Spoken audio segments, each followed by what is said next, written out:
பத்மினி உலகம். இன்றைக்கி first give away special day 4ல் வந்து சில்லி சப்பாத்தி உங்களுக்கு சொல்லித்தர போகிறேன். அதுக்கு முன்னாடி என் சேனலை சப்ஸ்கிரைப் பண்ணலைன்னா மறக்காமல் சப்ஸ்கிரைப் பண்ணிடுங்க ஃப்ரெண்ட்ஸ். இதுக்கு என்னென்ன தேவைன்னா, டைமண்ட் ஷேப்பில் நறுக்கி வச்சுருக்கேன் 3 சப்பாத்தியை, கடுகு உளுந்தம்பருப்பு 1 டேபிள் ஸ்பூன், 2 பச்சை மிளகாவை கீறி வச்சுருக்கேன், கறிவேப்பிலை தேவையான அளவு, வெங்காயம் 2 பொடிசு பொடிசாக நறுக்கியிருக்கேங்க, தக்காளி 1, இஞ்சி பூண்டு விழுது 1 டேபிள் ஸ்பூன், மிளகாய் பொடி 1 டேபிள் ஸ்பூன், கரம் மசாலா பொடி 1/2 டேபிள் ஸ்பூன், உப்பு தேவையான அளவு, டொமேட்டோ சாஸ் 1 டேபிள் ஸ்பூன். வாங்க நம்ம எப்படி பண்ணுறதுன்னு சொல்லித்தரேன்.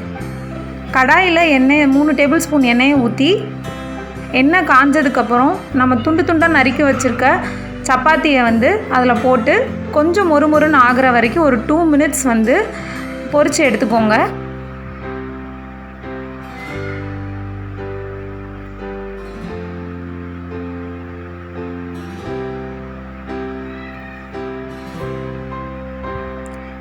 இப்போ பார்த்தீங்கன்னா நல்லா மொறுமொறுன்னு கொஞ்சம் வந்துடுச்சு. அதை எடுத்து வச்சிடலாம்.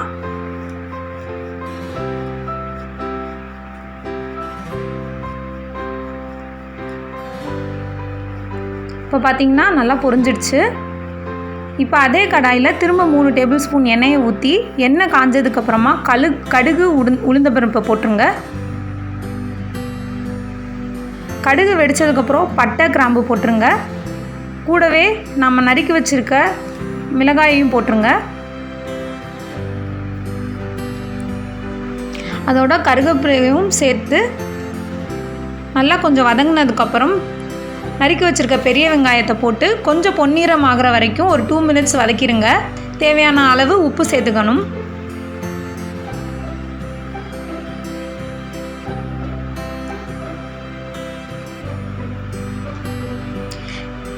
இப்போ பார்த்தீங்கன்னா பொன்னிறம் ஆயிடுச்சு. இதோட நம்ம நறுக்கி வச்சுருக்க தக்காளி துண்டுகளை போட்டுடலாம்.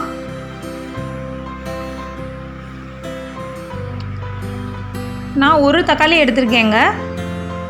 இப்போ தக்காளி நல்லா வதங்கினதுக்கப்புறம் நம்ம மசாலாவை ஆட் பண்ண ஆரம்பிச்சிடலாம். இஞ்சி பூண்டு பேஸ்ட், 1/2 ஸ்பூன் கரம் மசாலா பொடி, 1 ஸ்பூன் மிளகாய் பொடி. இது எல்லாத்தையும் நல்லா மிக்ஸ் பண்ணிடுங்க.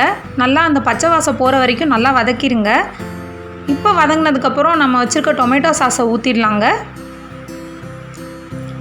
டொமேட்டோ சாஸ் உங்கள் டேஸ்ட்டுக்கு உங்கள் தேவைக்கேற்ப நம்ம ஆட் பண்ணிக்கலாம். நான் 1 டேபிள் ஸ்பூன் ஆட் பண்ணியிருக்கேன். இப்போ நல்லா எல்லாமே மிக்ஸ் ஆனதுக்கப்புறம் நம்ம பொரிச்சு வச்சுருக்க சப்பாத்தி துண்டுகளை ஆட் பண்ணிடலாம்.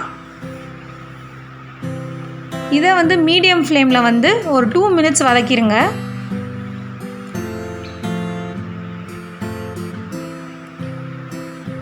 இப்போ பார்த்திங்கன்னா நல்லா எல்லாமே மிக்ஸ் ஆகிடுச்சு மசாலா சப்பாத்தியோட.